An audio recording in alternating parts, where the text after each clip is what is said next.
Hello, this is Kate with Kate Wisby Music. Good to see you. So today we're going to be talking about how to create a chord progression and what makes up a chord progression. So this is all the advanced theory. So let's talk about it. Are you ready to go? So for advanced theory, we're going to talk about chord progressions. What are they, first of all? They're Roman numerals that kind of tell you where to go and what chords to play. So you'll see things like 1, 2, 3, 4, 5, 6, and 7. You'll see these. So the common chord progression that you can do, a common one that we see, is 1, 6, 2, 5. So as you can tell, this is our little chart to show you what chords you can do and when and where. So from a 1 chord, which would be like a beginning chord, like in C major, 1 would be C, E, G. So a beginning chord, 1 chord, you can go to any chord. Anything. You can do 2, 3, 4, 5, 6, or 7. From a 6 chord, which is the 6th note in the scale, and the root, the 3rd note, and the 5th note, which make up the chord. So for C major, that would be, for C major, it would be A, C, and E would be the 6th chord. From the 6th chord, you can do a 4 chord in here, 5 chord, 1 chord, or 3 chord. Same thing with the 4 chord. So 4 chord here is F, so F-A-C. From there, you can go back to a 1 chord, which is C-E-G. You can do a 5 chord, which is G-B-D, a 6 chord, A-C-E, or a 3 chord, E-G-B. Okay, so those are the 4 different kinds of chords you can use. For a 5 chord, which is G-B-D in the key of C, you can use a 1 chord, a 3 chord, or a 6 chord.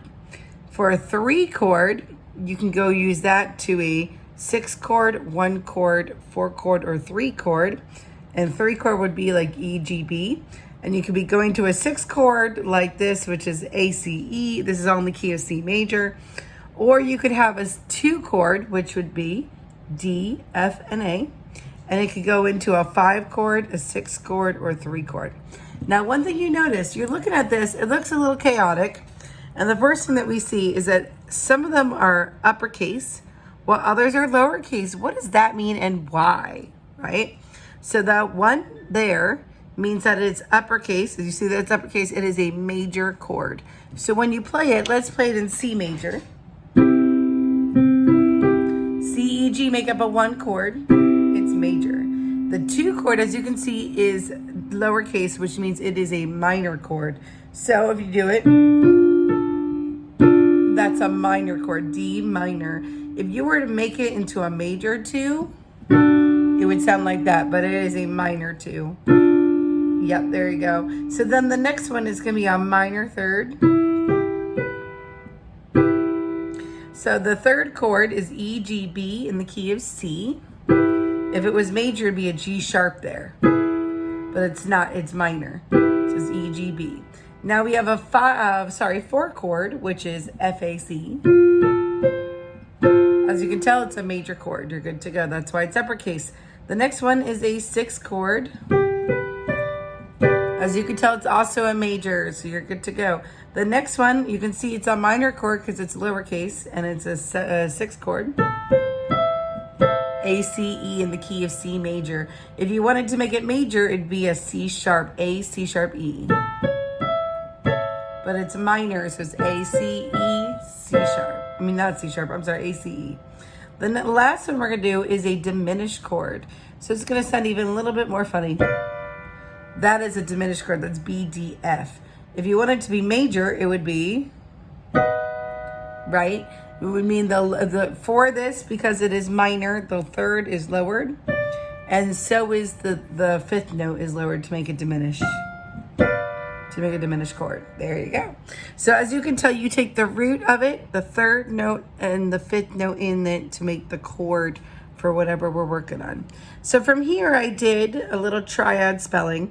So I wanted to show you the 2 chord is D minor, D, F, A in the key of C major, right?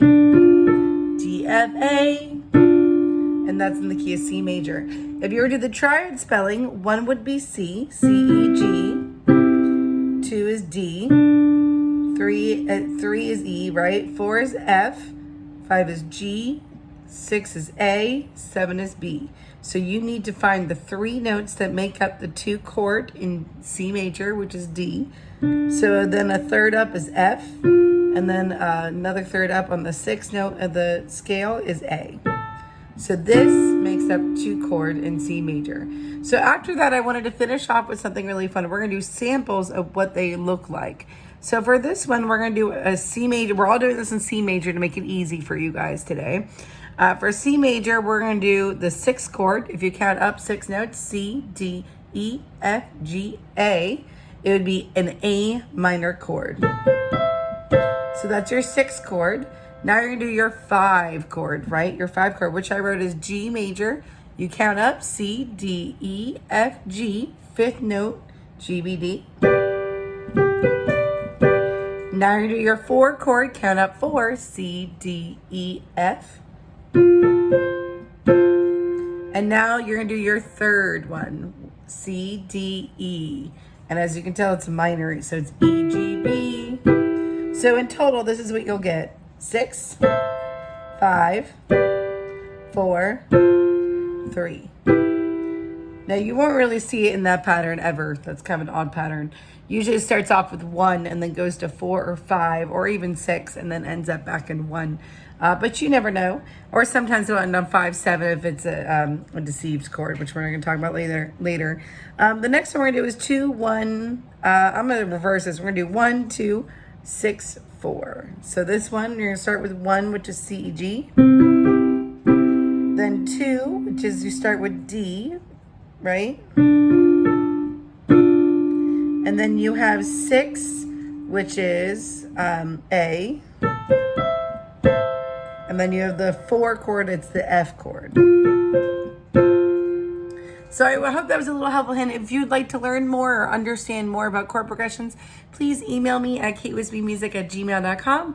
Again, it's katewisbymusic@gmail.com. I would love to get started with you and to learn more theory. So I look forward to hearing from you. I hope you have a great day. Have a good one. Bye.